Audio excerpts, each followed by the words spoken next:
All right, Shalom. First and foremost, want to give all honor, praises, and glory to Yahweh, Ba'ashem, Yahushai, Ba'ashem, Ruach HaKodesh. Double honors to the apostles and the elders of Great Millstone. Peace, love, salutations, and blessings to the Lord's elect.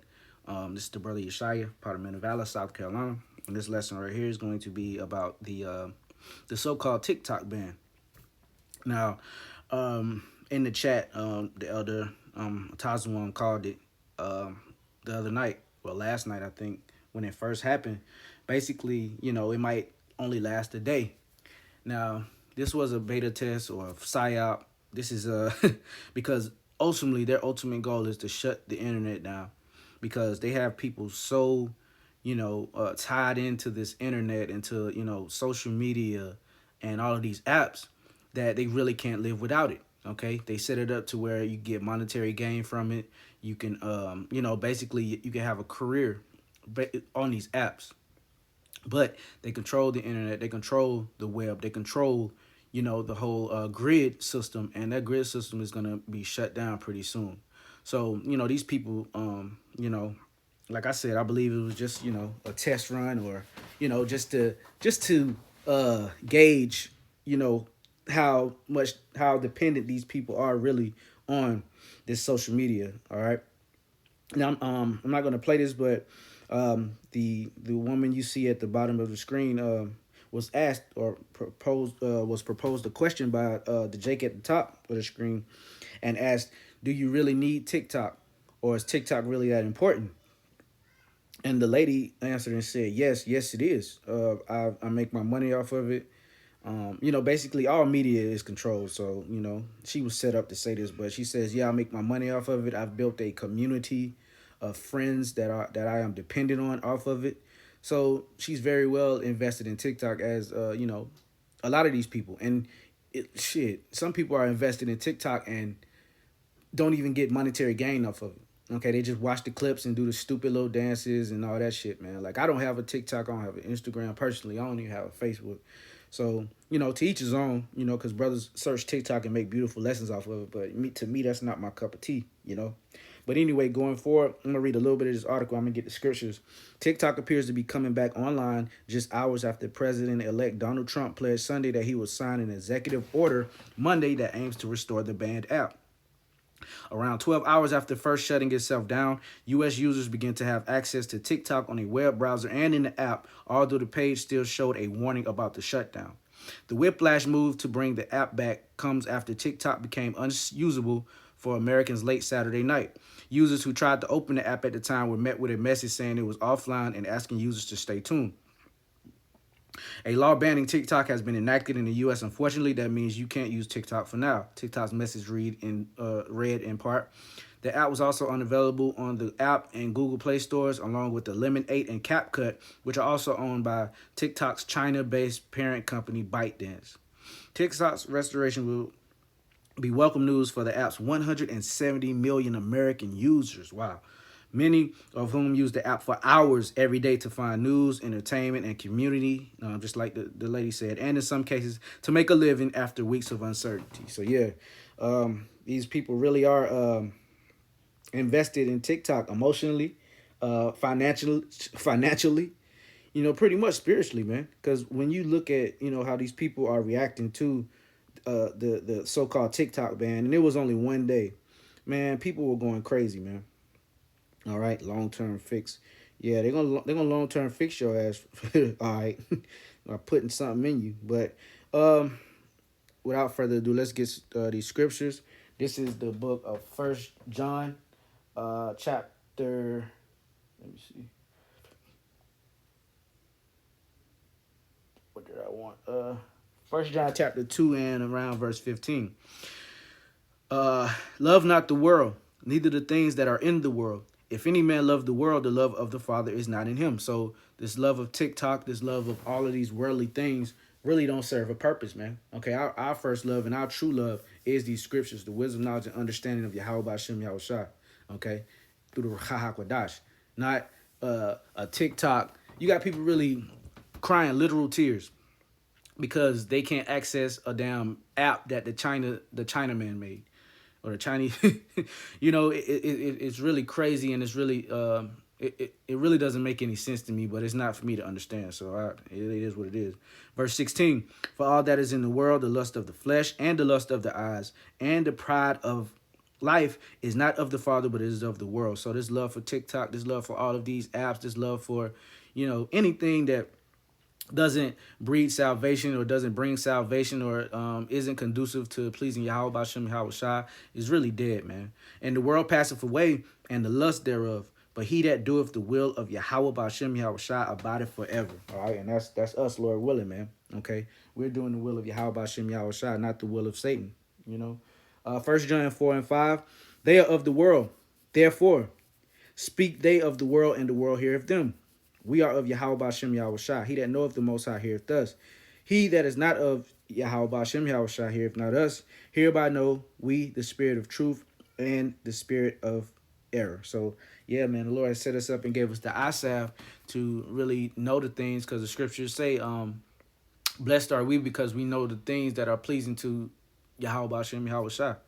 Roughly paraphrasing, right? Verse 7, beloved, let us love one another, for love is of the Most High, Yahweh Bashem Yahweh Shai, and everyone that loveth is born of God and knoweth the Most High. He that loveth not knoweth not Yahweh Bashem Yahweh Shai, for the Most High is love. In this was manifested the love of Yahweh toward us, because that power sent his only begotten Son into the world that we might live through him. All right, so there you go, man. Hey, so, this TikTok thing, man, we really don't really give a fuck, man. Like, if you are really distraught or, especially people, like, I'll see if you're making money off of it, because I saw one reaction today where, a nice young lady, she said, nice looking young lady, she said that she has invested, well, she was on TikTok since like 3 or 4 years ago, I guess, around the pandemic or whatever. And, she was able to do phenomenal things. And now that it's shut down, she's saying that she's about to get off, but she appreciates the things that TikTok has done for her, and she's transitioning. She's in another part of her life. And I was like, okay, now that's a decent answer. But for the most part, it's a lot of these GMO babies that they really swear by TikTok. All right. First thing they do when they get up is either they post a TikTok or they search TikTok. They're on TikTok all day, hours of the day, like zombies. And when the Lord puts it on these devils to really crunch down and take away your dainties and your liberties, okay, your pleasures, hey, people are gonna lose it, man. All right, you gonna have people going crazy off of a cell phone, man. Come on. Luke 24 and verse 11. I'm going to start at 10. The city of confusion is broken down, Babylon the Great. Every house is shut up that no man may come in. There is a crying for wine in the streets. All joy is darkened. The mirth of the land is gone. And that's what the Lord is doing. He's slowly taking the mirth out of this land, man. Once everything shuts down, there won't be any more TikTok dancing. There won't be any more viral challenges. There won't be any more viral pranks. Like, and hey, you can feel it right now. People, when I go out and about and, we look at people and watch our surroundings, people are sad, man. People are not, the joy is gone for real. And the Lord is doing it. In the city is left desolation, and the gate is smitten with destruction. So yeah, man, the Lord is really he's really doing a number on this place, man. All right. The book of Luke, chapter 6 and verse 25. Verse 24. Woe unto you that are rich, for ye have received your consolation. Woe unto you that are full, for ye shall hunger. Woe unto you that laugh now, for ye shall mourn and weep. Okay, so hey, there's gonna be a paradigm shift coming up, man. All right, the ones that are crying and sighing to Yahweh Bashem Yahweh Shai, okay, it's gonna turn into mirth and gladness and joy. Okay, because because the scriptures say we're gonna see the Lord with exceeding joy. Right. And, the scriptures also say you shall when they shall hunger, you shall eat. When they shall thirst, you shall drink. Salakia. All right. And people are going to be hollering for vexation of spirit. But the scriptures say that we're going to laugh, like, a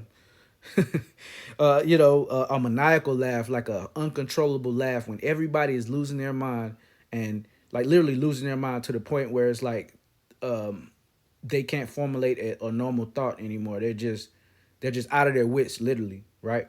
We're gonna be in our right minds, Lord willing, laughing. People are gonna be starving to death. We're gonna be eating, having a good time in Jacob's trouble, man. I mean, even though it's gonna be a hard time, the Lord is really gonna look out for us, man. All right, you gotta believe that.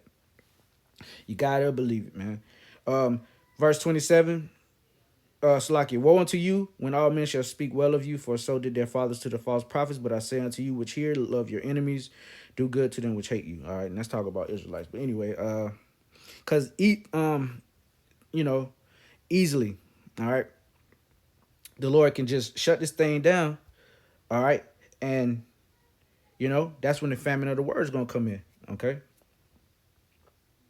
Uh, this is the book of Amos, chapter 8 and verse 10. And I will turn your feast into mourning and all your songs into lamentation. So there you go. We are approaching that point.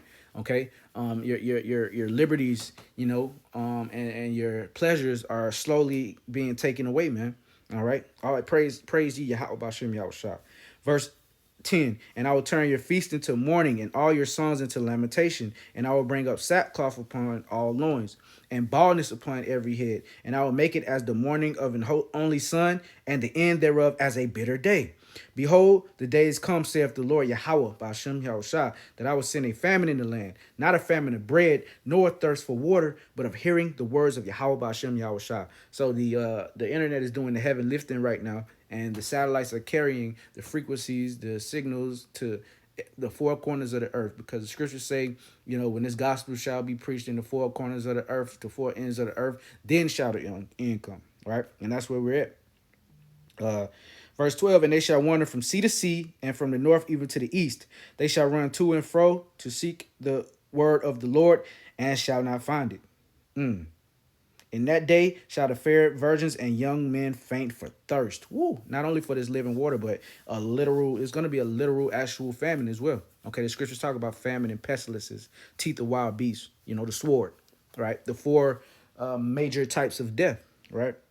So let's go to the book of 2nd Ezra 9, because people are not cleaving on to the Lord right now, and, they're just going to have to learn, man. 2nd Ezra's Second Ezra 9, and I'm gonna start at 1 and skip down. He answered me then and said, measure thou the time diligently in itself, and when thou seest part of the signs past, which I have told thee before, then shalt thou understand that it is the very same time wherein the highest will begin to visit the world which he made, which we're in right now. Okay, skipping down to verse 8. Verse 7, and everyone that shall be saved and shall be able to escape by his works and by faith, whereby ye have believed, shall be preserved from the said perils, and shall see my salvation in my land and within my borders. For I have sanctified them from me from the beginning, aka the elect. Then shall they be in pitiful case which now have abused my ways, and they that have cast them away despitefully shall dwell in torments. Okay, the Israelites is not getting this knowledge right now. For as such in their life have received benefits and have not known me. And they have loathed my law while they had yet liberty, and when as yet place of repentance was open unto them, understood not but despised it.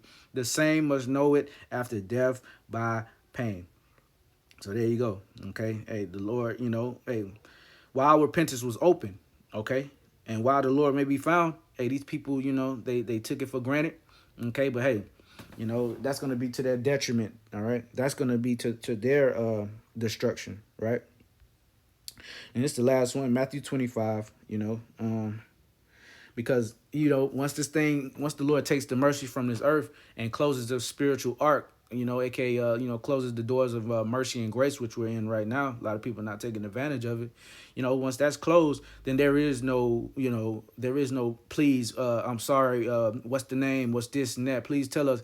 It's going to be a wrap, because the scriptures say that the Lord is going to, I think that's in Zechariah. Their tongues shall cleave to the roof of their mouths. All right. And the tongue shall cleave to the roof of their mouths, and they shall be dumb and not a reprover anymore. Matthew 25 and verse, I'm going to start at the top. Then shall the kingdom of heaven be likened unto 10 virgins who took their lamps and went forth to meet the bridegroom. And 5 of them were wise and 5 were foolish. They that were foolish took their lamps and took no oil with them. Okay, so the foolish Israelites that don't get it right now, they're closing their ears. Well, actually getting their ears closed by, an angel. The part of the Ruach HaKodesh, which basically controls who gets this knowledge and understanding. But that they were, and 5 of them were wise and 5 were foolish. They that were foolish took their lamps and took no oil with them. No wisdom, knowledge, and understanding. All right, their vessels. But the wise took oil in their vessels, all right, with their lamps. So, we have this truth in earthen vessels, right? While the bridegroom tarried, they all slumbered and slept. While Yahushua, was waiting to come back, they, just was bullshit. And at midnight there was a cry made, behold, the bridegroom cometh, go ye out to meet him. And we're at like 11:59 right now. Just to put in perspective, we're close to the end. Verse 7, then all those virgins arose and trimmed their lamps, and the foolish said unto the wise, give us of your oil, for our lamps are going out. So when that time comes, they're going to be asking, what's the name of the Lord? You said what? I'm from the tribe of what? Nah, man, it's going to be too late. But the wise answered, saying, not so, lest there be not enough for us and you, but go ye rather to them that sell and buy for yourselves. So go to, Bishop Nate. Go to, Sakari. Go to them that were charging you for breakdowns, right? And while they went to buy, the bridegroom came. And they that were ready went in with him to the marriage, and the door was shut. So that spiritual arc or that door is getting shut, okay?